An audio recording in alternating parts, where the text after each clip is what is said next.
Hello, I think that means we're live. Welcome to this discussion on collaboration. My name is Rosie Jack. I'm the Boathouse Manager in the East Neuk of Fife. I'm also a Fife Food Ambassador in Fife for the Scotland Food and Drink Programme. I'm very excited to be the host on this panel. And if anybody joined the discussion before this, on attracting and retraining staff, I think you'll agree it was a very interesting topic. But we are going to be talking about collaboration today. So before we get started and talk about who we've got with us today, all of the information is going to be uploaded to, or you're going to be sent in an email later on. So don't worry if you miss anything or if you're in the wrong session. There's also a funding session going on just now on the other platform. So if you leave, if you're in the wrong room, we're not offended, you can go now, no worries. So all of the information is also going to be, this whole live stream is going to be on the Highs YouTube channel as well. So you can go back and watch all of our faces again and absorb all the information time and time again. There's also going to be a Q&A session later on at the end. So if you've got any questions, put it in the socio question bar on the right-hand screen of your computer, and we will answer all the questions at the end. So we'll finish all the presentations and then we'll answer them at the end as best we can. There's also going to be a poll throughout the session, which you'll find on the app. So if you answer the poll, then we'll talk about that at the end as well. So we have today, very exciting, I think it's a brilliant lineup. I think we won't be able to stop talking.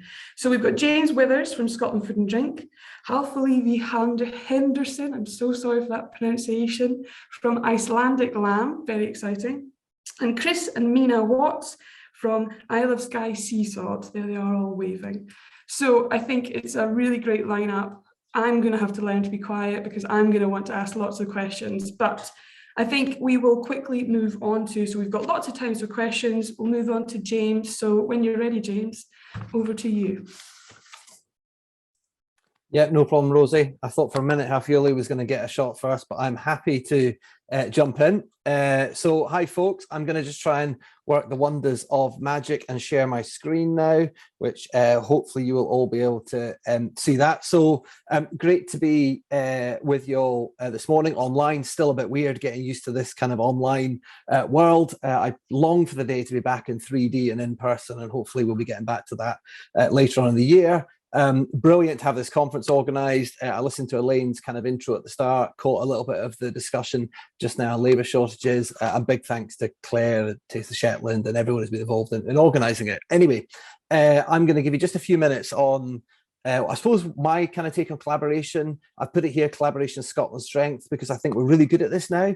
I'm not sure we always used to be, but I think we're really good at it now, and I think we're seeing it in our food and drink industry, no more so than in the work that's been driven forward by Scotland's regional food groups. Now, someone once told me that the test of collaboration and relationships comes in a crisis, and boy, have we had a couple of years to work through, and in many ways we're still living through this. We're trying to navigate our way out at the end of a pandemic. For anyone that's been involved in exporting to the European Union, or indeed bringing in products from the European Union, we've had Brexit to try and work our way through, which has been massively challenging, piled on top of a global pandemic that none of us were really prepared for, none of us really had any experience for. And now we're facing, again, huge new challenges, costs of production, the pressure on businesses. Obviously, we know what's happening to energy prices, but frankly, the price of everything has gone up. The price of wages, the price of packaging, the price of insurance, the price of logistics and fuel and electricity and all of that. So I think we've had a real test of how we collaborate and how we work. And the question is, can we come out of this in a really, I suppose, in a really smart way? What does a smart recovery look like? Now, one of the things, and I think why it's great, we're going to hear the Icelandic story quite soon, is one of the things that we did at Scotland Food and Drink. So, you know, we're quite a young organisation still, founded back in 2007. So what does that make us? 15 years old this year. We took examples of other countries in the world that frankly were better at Scotland around this collaboration piece, that have built brands, that have built communities. And there's always been a strong foundation of food and drink to Scotland, but how do you actually really harness that build something nationwide from the regions upwards, from local areas upwards, and drive it forward. And we've had for a while now all of the main organisations and industry organisations in Scotland, alongside public sector, obviously High have been critical in making today happen, being round this table trying to drive the whole sector forward. What's been interesting that I've seen, and there will be people on here, we'll hear from Chris and Meena shortly as well, who have been on probably food and drink journey longer than I have. But what's been interesting that I've seen is how some of this collaboration that's happened between industry and government, that has been happening within individual sectors, has been happening at business level too. Watching how Scotland's rapeseed oil producers have come together to just build awareness of that product category, recognising that they're not really competing with each other, they're competing with olive oil. So how do we get out there and build awareness of that category? Scotland's chocolatiers working together to create a network. And then what we're starting to see is that this collaboration really driving forward at regional level. It isn't new, it's been happening for a while. The Taste of Arran story has been told many times, but what we're seeing, right across Scotland is that sense that businesses can come together.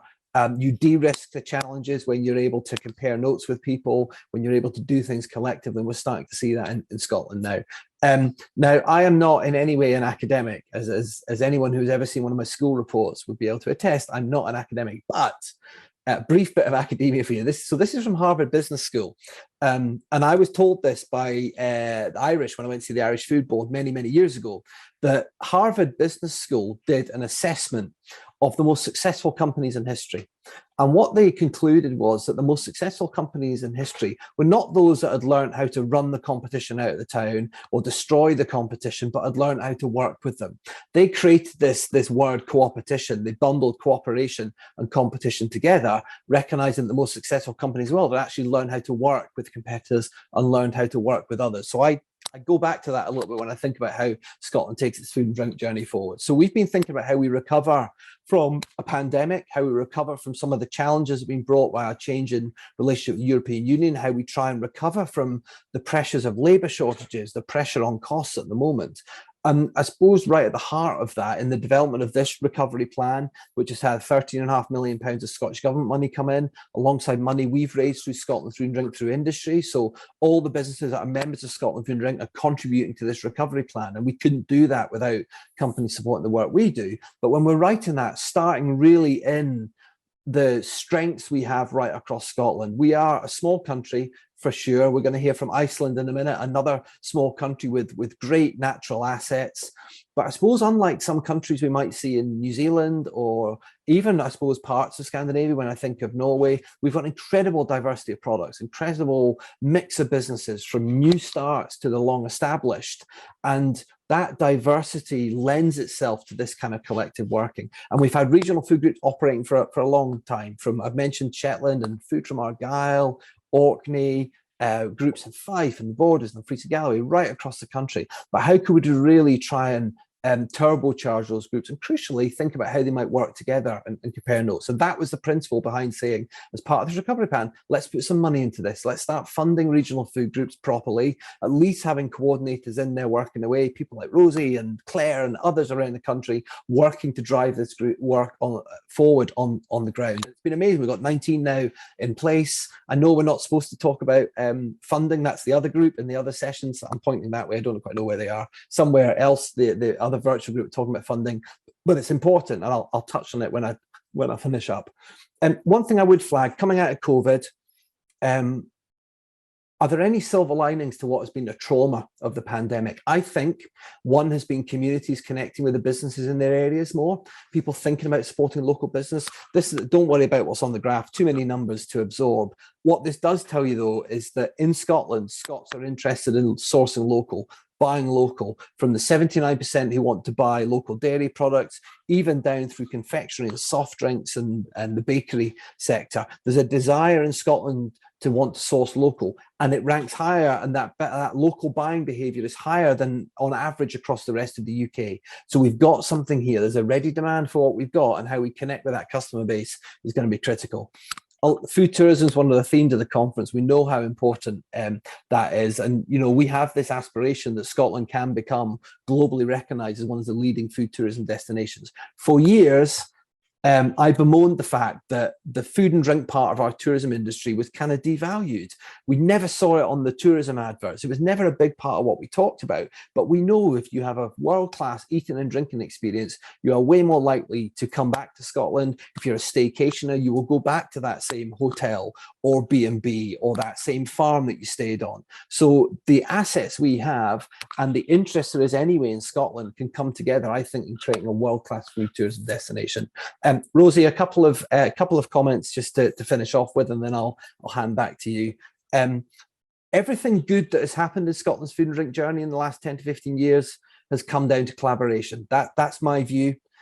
All the best work in bringing people together and building brands and building awareness of what local areas have in terms of the food and drink offer and building Scotland on the world stage. Scotland is becoming renowned for being a land of food and drink, and that has come from sectors, government, industry, companies, people working collectively.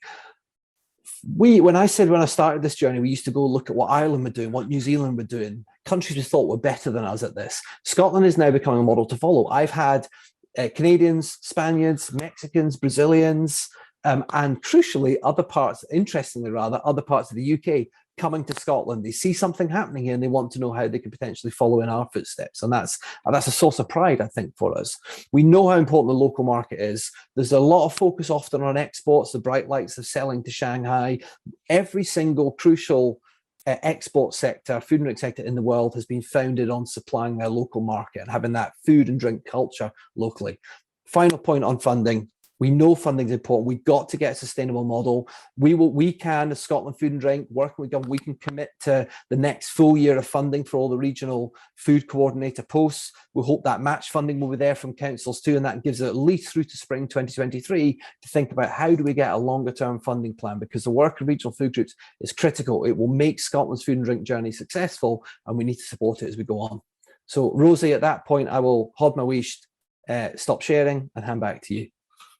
Thank you so much for that whistle-stop tour. I think you're spot on. And what I got from that is that, well, I actually fully believe in collaboration does create so much resilience and so many other routes to market. And we've seen that throughout COVID, that when you lose your key route to market, your business is very scattered very quickly. So having collaboration across lots of different levels and routes to market means that your business is more resilient, which is what Absolutely. We've seen at Bow House and all the businesses that we work with as well. Having different ways to connect with our community meant that we could keep going and actually showcase the produce to our local community. And I think another thing we saw from COVID is that when people were able to actually go and travel and go on holiday, they were doing staycations, and then they were finding this local produce, which was 2 fields over the way, didn't know it was there, and they thought, this is on my doorstep, why am I not enjoying it? But I'm going off to Spain or wherever and enjoying their amazing produce, but actually I'm going to keep doing this regularly, weekly, monthly, and support my community, support my producers and farmers. So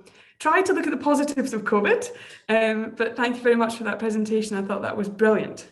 So I've got some things I've got to say. So again, we will get your votes into the poll, and we'll announce that at the end before 11:40. So the poll is on whether whether collaboration is an expensive luxury or money well spent. So answer that poll if you've got a second, that'd be brilliant. So we're going to move on to our next speaker from Icelandic Lamb, which is very exciting, Henderson, who is going to tell us all about the collaboration that's happened over there with Icelandic Lamb and the farmers. So on you go. Thank you very much.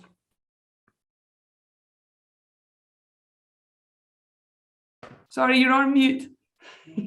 Good morning to you all. Thank you for your lovely invitation. I will surely be learning more from you than what I can share in my short presentation. I will try and share my screen. And here we are. To begin with, this is something that the farmers of Iceland started in 2017, and there were some challenges that they are still facing. The premium product that we believe that they are producing is being sold at a very low price, both locally and the exports are also being sold at a commodity level. So this is a problem that the farmers want to have changed, and they put aside a budget for 10 years to try and change this picture. So we basically have been doing a lot of things, but the tourism market is the one market that we started working on, advertising towards the tourists, doing some PR and events, and then the collaboration with actually more than 200 restaurants, but due to COVID, of course, some of them have sadly stopped.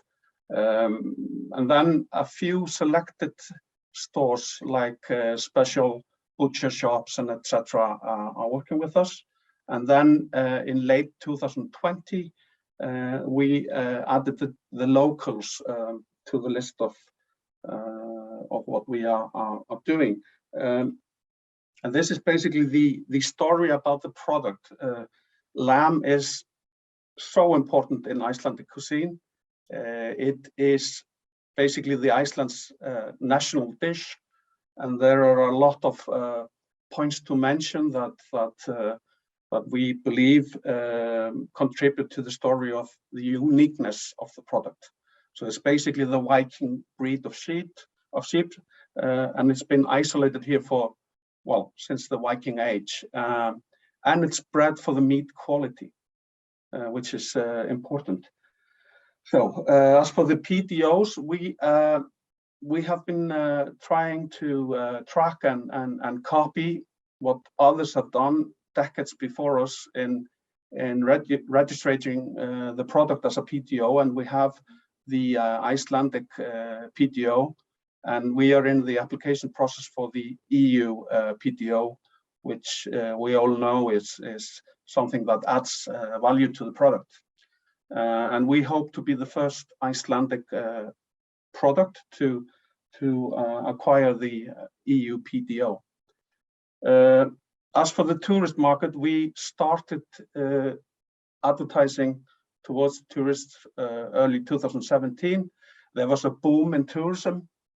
Just to mention, ever since 2010, tourism grew probably too fast, but there was a boom in tourism for all those years, but there was still a decline in sales of lamb, which the farmers thought was interesting, because most of the tourists, of course, will be dining in restaurants, and why are they not buying the lamb? So this is what we started with looking into, and we've had Gallup follow the sales of lamb and in general how people react to the Icelandic lamb brand, so to speak.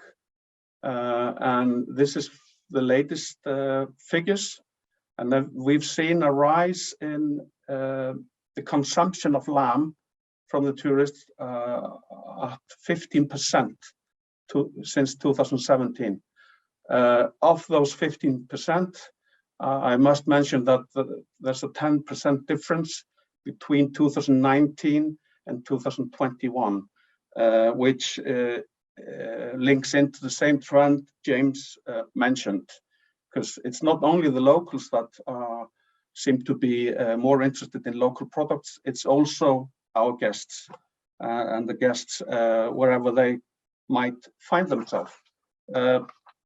What's interesting also here is that we see that by advertising and especially collaborating with the restaurants, there's around 20% increased consumption based on the knowledge of the Icelandic lamb brand. And this is not a well-known brand. This is usually something that people will see perhaps on the way to Iceland by ads in the airplane magazine or the video content on the airports. So this is not a Coca-Cola or a BMW kind of a brand. It's really small and it's local. Sorry to interrupt. It's just to say that we can't see your slides moving unless you've not chosen to move them. Just if you hit slideshow, then yeah, you'll I tap did. through. Sorry. That's okay. It's just, or maybe it was just me. Can you see the changes now? Yes, thank you so much. Okay. I'll just do it like this then. Perfect. Well, so all the slides will be shared with all the participants later. So basically, yeah. Again, I'll just have it. So close to 70% of tourists in 2021 had lamb during the stay. Still, 57%, around 20% less, also had lamb, but were not aware of the brand. So we see a correlation. And then again, 50% of those with the knowledge that had lamb during the visit, they were repeating customers. So they bought more lamb, and a lot of those groups that visit Iceland are definitely not lamb eaters by definition. Collaborations, we're here to talk about collaborations, and collaborations with restaurants is absolutely the most successful part of what we've been doing.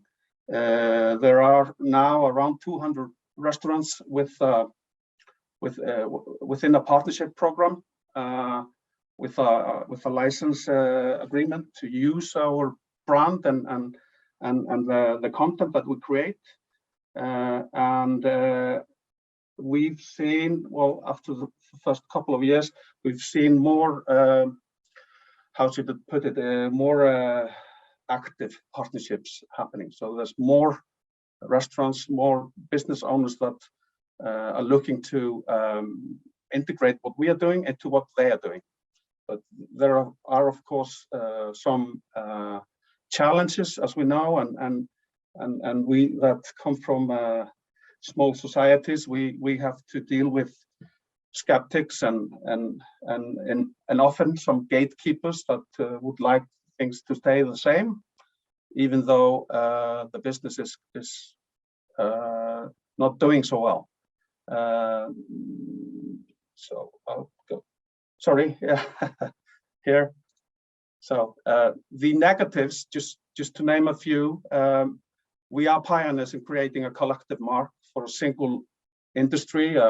It's a group of products, and there have been extensive explaining needed in all parts of these. Our services are still free of charge for the partners, which can undervalue the effort, I believe, and I think it would be better to have a minimum charge, because then most business owners will value the services higher. And then again, some partners distance themselves from using the content that we create, which is a general type of content, and they like us to produce content with a specific focus on themselves. But you can't do that with 200 partners. It's important to stay on the same track and use like a general type of content. And then we have had an award for restaurants. It has sparked some negative feedback. I would say it's on a personal level more, and due to competition, some have been negative towards competitors getting an award, but we will look through the process. And then, which is the most important factor on the negative side, is that the abattoirs that are slaughtering 99% of the lamb, and basically the main meat packers with a similar share on the retail market and wholesale market, they have not been interested in using what we're doing so far, and that has been a setback. We expected them to take part from on day one, but that it hasn't happened yet, at least. But we're still working on it. Lessons for Scotland. I will repeat. I hope to learn much more from you than I can share with you. But I can definitely tell you that collaboration is the way forward. It might take time for partners to see the whole picture and hop on board with competitors. And we've found that we need to educate the partners constantly about what we are actually doing and what the guests are looking for. And this can change a lot, as well. The guests, locals and tourists, they're not looking for the same things as 2 years ago, perhaps. So you have to combine that into the story with people that are not looking at all kinds of data as we do. And then to have a wide narrative, we are focusing on lamb, but in my dialogue, I tried to talk about Icelandic produce and local produce. When I'm up in the northeast, I will try and mention all kinds of local produce. And then again, you have to remember the locals, because a happy customer will be a returning customer, and the locals, they are there usually all year round, and they are also ambassadors for the local produce, which is important. I would not buy an advertised food product in Scotland if I saw that none of the locals would touch it. So it's important. And then to be proud of your roots, we can't all be selling foie gras or five-star hotel rooms on the Riviera, but we have even on these rocks up in the North Atlantic, we have beautiful products and stories to tell, and we should be proud of those and the amazing food and services your community offers. So that will be the end of it. Thank you so much. Please feel free to contact me, and again, you will have all the slides from me. Thank you. Thank you so much. That was really interesting. I think for me, what I notice is that there's actually there's a real mirror between Scotland and Iceland, and not only geographically and the sort of services that we have, but also the produce.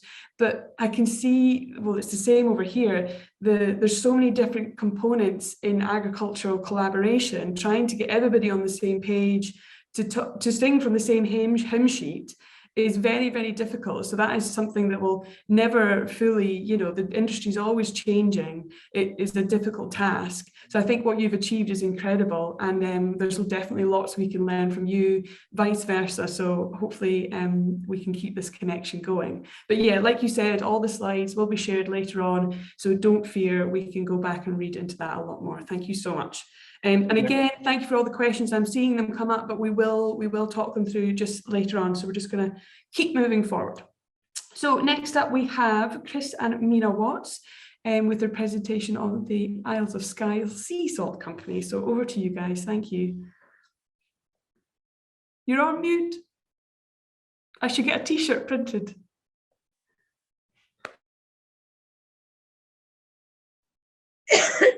Who did that? Hello everyone, thanks Rosie, great to be here today. We're just going to talk about our experience working with other producers over the last sort of few years or so. As Rosie says, we're a sea salt producer based on the Isle of Skye, and we've been in production for about 9 years now. For the first few years, we were the only sea salt producer in Scotland, and until recently, the only one in the UK using a solar evaporation process, relying just on the sun and the wind to produce our sea salt. So some of you may be thinking, solar evaporation on the Isle of Skye? Who would have thought? Well, we think that sometimes too. So we're the first sea salt producer on Skye for 300 years, and we're recently described as pioneers in the renaissance of the Scottish sea salt industry. which had died away pretty much in the 19th century, but had a history spanning hundreds of years. This description as a pioneer came as a bit of a surprise to us, as we've always kind of thought of ourselves as this tiny little business hanging on by our fingertips here on the west coast of Scotland. But, you know, pioneer's got a nice ring to it. And it's great to see some new sea salt producers coming through, and we're looking forward to collaborating with them to try and get this historic industry re-established and have a firm footing for the future. So we're now pretty well established as a business, but we're a niche company. We're producing a raw, unrefined sea salt crystal, but have developed a very strong brand reputation based on quality, provenance and process. However, like many small businesses, we face a lot of pressures, and just to stay in business is sometimes a bit of a challenge. But today we've been asked to talk about our work with other producers, and you know, essentially we're a one product business. We've concentrated all our efforts on making a really top quality salt and have not diverted into flavored salts or other areas of activity. And so we prefer instead to work with a range of other producers to collaborate and sort of benefit both of us. So it's been a part of our strategy for a number of years now, and we knew that we needed as a business to have a variety of income streams, because although most of our sales are in the retail sector, we have to be able to cope with ebbs and flows in that. And COVID has been a perfect example. Our retail sales pretty much dropped off a cliff in 2020. And although thankfully they're coming back now, without our work with other producers and our online sales and, you know, let's acknowledge it, help from the Scottish government, it would have been very difficult for us to survive. So we currently work with about 20 different producers, ranging from dairy and ice cream makers, chocolatiers, toffee and fudge makers, and also distillers and brewers. Some of them are long-term collaborations, such as with Graham's Family Dairy, Equi Ice Cream, the Wee Isle Dairy, Cocoa Chocolatier, but also some are fun one-off projects, such as with Fierce Beer, which was a salted caramel stout, and Cullen Brewery, which for aficionados was a rhubarb and sea salt sour beer. Better than it sounds, I have to say. And so some of our learning has been that working with other producers gives us a regular year-round income stream, which for a small business like ours helps to even out the bumps in the retail trade. The flip side, of course, is that you have to be able to guarantee year-round supply. And so for a seasonal producer like us, supply and demand management is really important. Having our name displayed on the front of packaging of customers' products, coupled with traditional and social media PR exposure, is really effective way of raising awareness of our product with many more people. And of course, this marketing is reciprocal, and we work consistently to promote the products in which we are featured. However, the co-branding only happens because of the strength of our brand and it being seen as more than just an ingredient, but more as an added benefit to the producer using our product. And we've really worked hard to develop our brand reputation. As I mentioned, it's based essentially on quality, provenance, and process, but it's also winning awards, so entering awards, and featuring in TV programs and articles. We're a pretty unique product in the UK, and to have other high quality producers with great reputations and market presence work with us enhances our brand as well. And it's a kind of virtuous circle for us. So it's important to choose partners carefully to protect our reputation, which is really important in the artisan food sector. And we prefer working with companies who share and reflect our values. for us, collaborations are not so much about profits, but more about the cash flow, but also the marketing and publicity benefits. So it's been important for us to get the balance right between collaboration with other producers and higher margin activities. And now I'm going to hand you over to Meena. Thanks, Chris. So we won a number of fantastic awards for our sea salt, and it's a good feeling and has added value to our brand. Sometimes in presentations, it can all sound very glamorous, but let me tell you, behind every award, there's been tons of work behind the scenes. As Chris mentioned, we were very clear right from the beginning in our aim to produce a totally sustainable process from lock to larder. We had no textbooks to follow, and our own beliefs and values led the process. We worked very hard and patiently to meet this aim. That is why being part of the slow food movement is important to us. Our experience has been that our top quality product and provenance attracted other producers. So we either met them at trade shows or they approached us and wanted to include our sea salt in their products. Great. Here are some examples of some of our collaborators. Obviously, we don't have time to mention each one of them, but please, if you're listening and we don't mention you, be sure that we really value you. Okay, so we kick off with Graham's The Family Dairy. They approached us in 2020 and went on to create the hugely popular Isle of Skye sea salt butter, giving us a prominent display on the packaging. It won the Butter Champion at the Royal Highlands Show last year.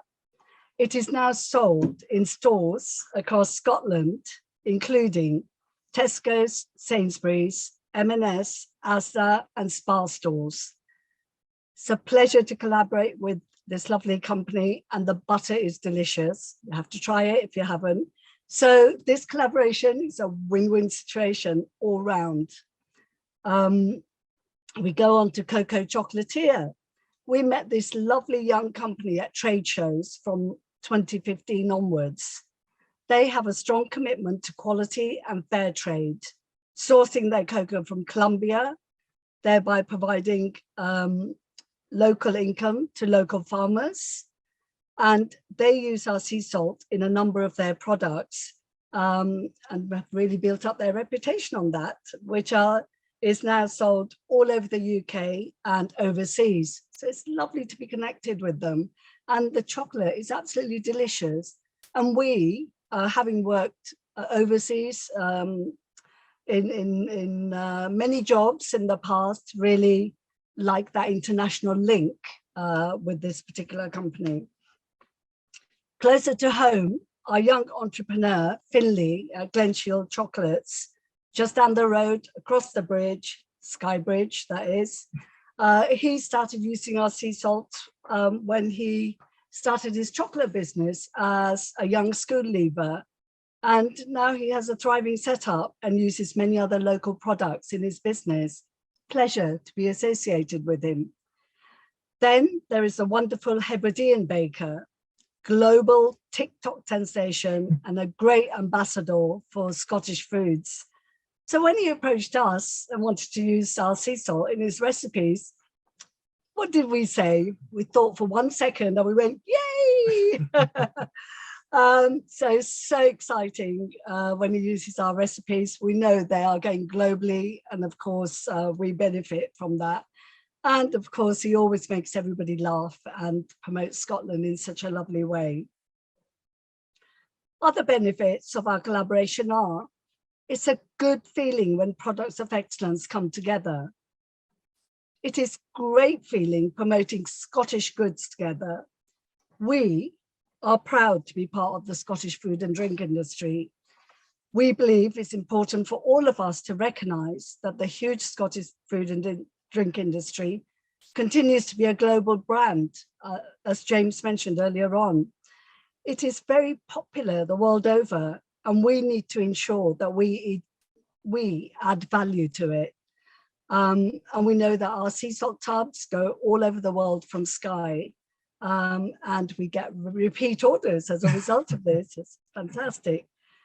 Other collaborative features that have played an important role for us, and this example is slightly different to the earlier ones. In our strategic thinking and planning all those years ago, it was very important for us to promote the Isle of Skye, which is, as a brand, which is our home. It was equally important to have a contemporary Scottish look to our recyclable and now iconic salt tubs, beautifully crafted with us by Felt Design, who we have collaborated with us for 10 years. Felt Design helped to update our website last year with a clear understanding of our needs and ethos. The website update was part funded by the Highlands and Islands Enterprise. So this became a collaboration between us all in our aim for excellence. We are so grateful for that opportunity and to get that done. And there have been definite business benefits and they are very clear to us. Thank you for that. Going into collaborative partnerships means a lot of work for both sides or all sides, and to find the right balance between the product and marketing. Our experience has been positive, as there has been a healthy respect between us and them. As Chris said, and I think as all of us have mentioned before, certainly for us, our collaboration came into its own during the COVID times. And we were just so grateful that we had gone across this sort of strategic strand, which helped us so much and continues to be part of our strand of working. So for us, we've given our heart and soul and our finance to our business. Our business is a passion. And so to have effective collaborations has been something to really celebrate along the way. And we would like to say a heartfelt thanks to all of you who've been part of that collaboration. Thank you, Rosie. Thank you so much to the King and Queen of Collaboration. Well done. I think it's incredible you've achieved your trailblazers in that industry to come back to an industry that is Scotland was historically known for, and bring it back in such a sustainable way, work with massive companies like Graham's to really small ones like Finley at Chocolates of Glenshield. So his chocolate is delicious. I've tried it, it's incredible. So amazing work, well done, and thank you so much for that presentation. So we're going to quickly jump into the questions. There's some really interesting ones coming up. I might just pose one to each of you to start with. So I'll start with James. We've been asked, or you've been asked, if Scotland Food and Drink regional food groups are going to be working closer with sustainable food practices and how they're going to partnership with these sustainable businesses in specifically the Highlands and Islands. So yes is going to have to be the answer. I mean, in a sense, that the beauty of the regional food groups, it's kind of for them to determine their own destiny and what they want to do. That there's very little, I suppose, view from anywhere saying, right, you got to do that, got to do that. We know the things we want to do more of: food tourism, the kind of collaboration Chris and Meena just talked about. I think some of the brand mark promotional stuff that Ladies talked about is really interesting. But we know the sustainable net zero stuff is just going to be a license to operate, frankly, going forward, unless we embrace that and not just treat it as, oh, we better also think about the sustainability of our supply chain, but actually make it at the heart of it. To be honest, we'd be as well just turning the lights off. You know, we're going to have to, that absolutely has to be at the heart of it. I think one of the things that's really interesting in all of that is just how much our knowledge and understanding is going to change. So there's a lot of these targets set out for 2040, and at COP26, we announced an industry-wide ambition that we'll be net zero by 2045. I imagine the stuff we're going to understand about our supply chain and what will make a difference in 2025 will be different to what we know now. And there is so many different groups and academic partners and industry people doing different things that, again, I think the regional food groups are a really good opportunity to harness some of that, understand what's working well. It will be different in different parts of the country. So as this agenda moves really fast, much like technology is going to keep moving fast, staying on top of it is going to be really key. So I think the net zero stuff, and to be honest, my head has moved a lot on that. If you'd asked me 5 years ago, I got the climate emergency, I got net zero. It's, yeah, we need to be thinking about that too. It's just shifted now to being at the front, you know, of everything. And that has changed really, you know, that's changed quickly. And I don't know, maybe I'm slow to it. Maybe everyone else is 5 years ahead of me, but this is absolutely the kind of license to operate stuff. So we're going to have to. Thoughts on how we do that would be really interesting. Yeah, I totally agree. I think if you're not doing it, you're being left behind. And it's going to be really apparent in businesses who aren't putting the sustainable aspect of everything from their marketing to their team to their production and not thinking about the sustainable aspect of it, and they will just be left behind. So yeah, it's going to be something that we all have to consider more. No, thank you for that answer. Another question, we'll jump down to Halfa Levy, I'm asking, we've got one question wondering why the abattoirs and meat packers or producers, why they said no. From my point of view, was it something to do with the margins? You know, this is a high quality product. Are these abattoirs really working on a small margin and that's why they didn't want to pick it up? Well, I think it's a mix of reasons. The production, they'd like it not to change, and they have a system where they slaughter everything during September, October, maybe stretching to 10 weeks at the most, and then all the produce is frozen and sold frozen all year round, which is a threshold when you want to add value. And they have simply not been willing to listen, and it's interesting also because many of those companies are basically owned by farmers. So I sometimes feel that the hierarchy in these companies is upside down because you have maybe strong leaders within the companies that are not listening to the owners. So it's a problem, and we are now in the process of reaching out to the supermarkets instead, to have them start working with us and to have them use our brand, or it's a collective mark actually. It's on the products where they have their own brands as the key aspect.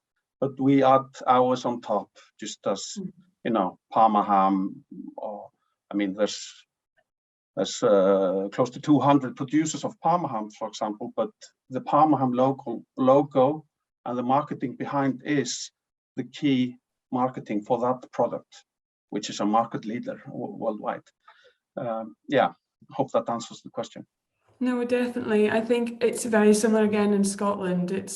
It's a really tricky one to try and change businesses who have really concrete processes in their production to try and infiltrate that with something that to them maybe seems like a hassle, but overall is actually could benefit their business in the future. And if they opened up their slaughtering season further, then, you know, this is rolling something out for them, potentially profitable for them. So it's a shame, but hopefully they come round, just keep twisting their arm. Thank you. Thank you.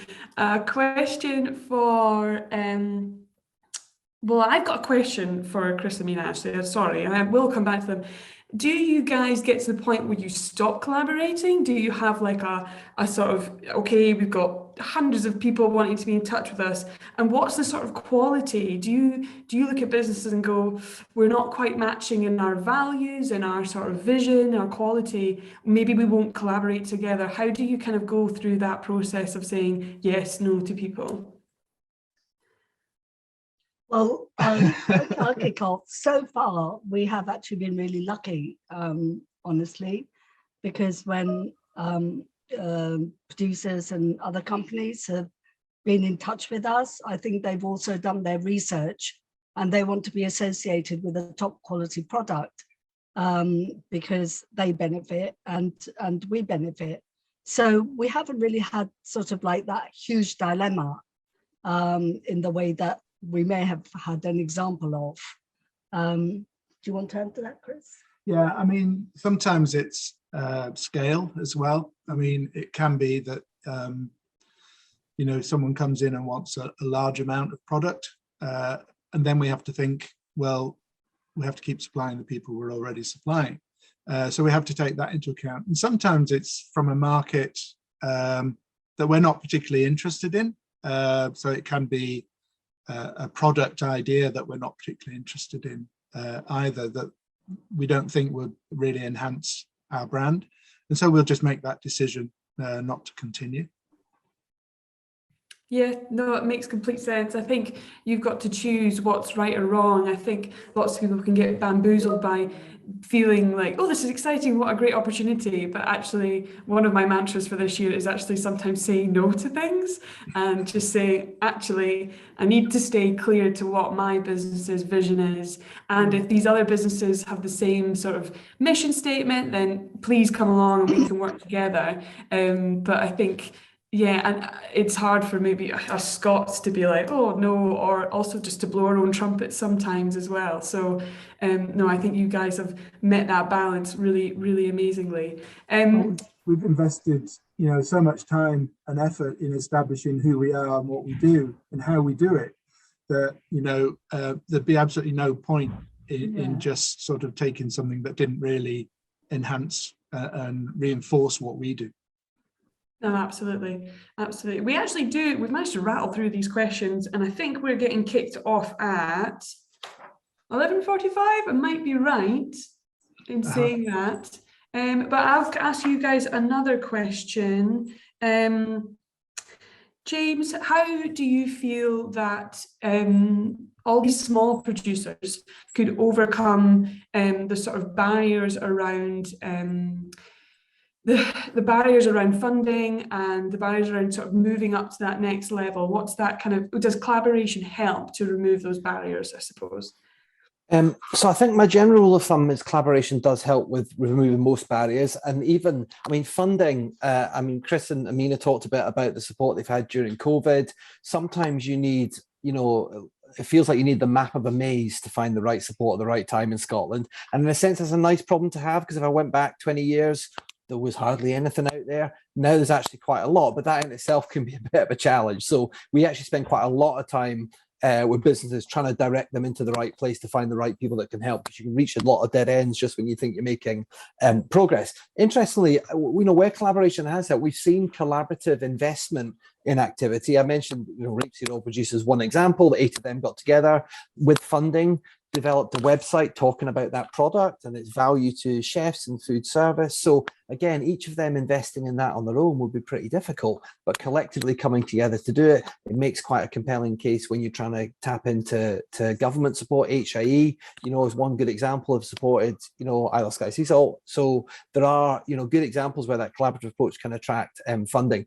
I generally think it's always worth having the conversation, and that's usually where you start. And they tend to find, whether it's brewers who need a canning facility or whether it's need help with marketing, that having that conversation tends to unpick some of where the opportunities are, and that can then hopefully overcome quite a lot of the barriers. But it's not a panacea. So there's no just collaborate and everything suddenly goes away. It doesn't, but actually you tend to find that more heads and more brains in the room, I think, definitely make a big difference. And we've seen practical examples where that's happened. Yeah, absolutely. I think sometimes there's a case of too many cooks spoil the broth, and then you just get confused and pulled in different directions. So yeah, completely agree.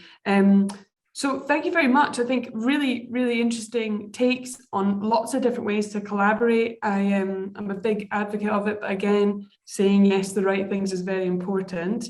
So I think from here, everyone's welcome to then go and do a quick coffee break, but there's also going to be a networking session as well that you guys can jump into. But I'd like to thank all the speakers today. I think you've all been incredible, and Highlands and Islands for organising this conference. It's been very professionally put together, I have to say. So thank you very much for asking us all to be part of it. So the poll results, it's very interesting, but I mean, it's not surprising. So the question was, is collaboration an expensive luxury or money well spent? So 100% said money well spent. So I think that's quite clear that we've totally flown the flag for a collaboration today and explained why it's really positive, which all your businesses clearly highlights and is incredible. I think that's everything I've got to say. So the next couple of sessions after the sort of breakout one is there's a food and drink tourism one, which I think will be really interesting, and a net zero one, which we've kind of touched on as well. But again, if you want to do one or the other, you can jump onto one, and all the recordings will be sent out to all the delegates at a later date. But yes, thank you so much for watching. And if there's any questions with any of us, I'm sure all of our contact details will be shared. But have a great afternoon. Thank you so much. Thanks, Rosie. Cheers. Thank you. Bye.